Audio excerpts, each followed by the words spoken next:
தென்காசி மாவட்டத்தில் பெய்து வரும் தென்மேற்கு பருவமழையினால் குற்றால அருவிகளுக்கு தண்ணீர் வரத்து தொடங்கியுள்ளது. ஐந்தருவி, பழைய குற்றால அருவி, புலியருவி உள்ளிட்ட இடங்களில் தண்ணீர் ஆர்ப்பரித்து கொட்டும் நிலையில் விடுமுறை தினமான இன்று சுற்றுலா பயணிகள் அதிக அளவில் படையெடுத்து வருகின்றனர். இதமான சாரல் மழையும் குளிர்ந்த காற்றும் வீசி வருவதால் சுற்றுலா பயணிகள் மகிழ்ச்சியுடன் அருவிகளில் நீராடி மகிழ்கின்றனர். வள்ளுவன் திரைப்படத்தின் முன்னோட்ட காட்சிகள் இந்திய அரசியலமைப்பு மற்றும் நீதித்துறை மீது அவநம்பிக்கையை ஏற்படுத்தும் வகையில் இருப்பதாக கூறி சென்னை காவல் ஆணையர் அலுவலகத்தில் புகார் அளிக்கப்பட்டுள்ளது. உயர்நீதிமன்ற வழக்கறிஞர் அருண் பிரேம் அளித்துள்ள இந்த மனுவில் தனிநபர்களே தண்டித்துக் கொள்ளலாம் என்ற ரீதியில் படத்தில் இடம்பெற்றுள்ள வசனங்கள் சட்ட அமைப்பை சீர்குலைப்பதாக குறிப்பிட்டுள்ளார். மேலும் டாக்டர் அம்பேத்கர் சிலைக்கு மண் தூவும் காட்சி மூலம் அரசியலமைப்பு இழிவுபடுத்தப்பட்டுள்ளதாக குற்றம் சாட்டியுள்ள அவர், சர்ச்சைக்குரிய காட்சிகளை நீக்க வேண்டும் அல்லது திரைப்படத்திற்கு தடை விதிக்க வேண்டும் என வலியுறுத்தியுள்ளார்.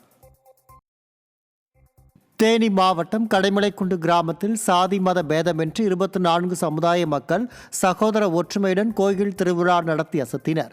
காளியம்மன், முத்தாளம்மன், முருகன் மற்றும் பட்டாளம்மன் கோயில்களின் வைகாசி பொங்கல் திருவிழா 3 நாட்களும் சகோதர பாசத்துடன் நடைபெற்றது.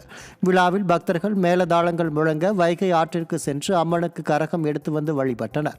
தொடர்ந்து பொங்கல் பண்டிகையை முன்னிட்டு கடந்த 48 நாள் விரதம் இருந்தவர்கள் அலகு குத்தி, தீச்சட்டி ஏந்தி, பால்குடம் எடுத்து, முளைப்பாறு ஏந்தி பாரம்பரிய தேவராட்டம் ஆடி பல்வேறு வேடம் போட்டு குலவையிட்டு நேர்த்திக்கடனை செலுத்தினர்.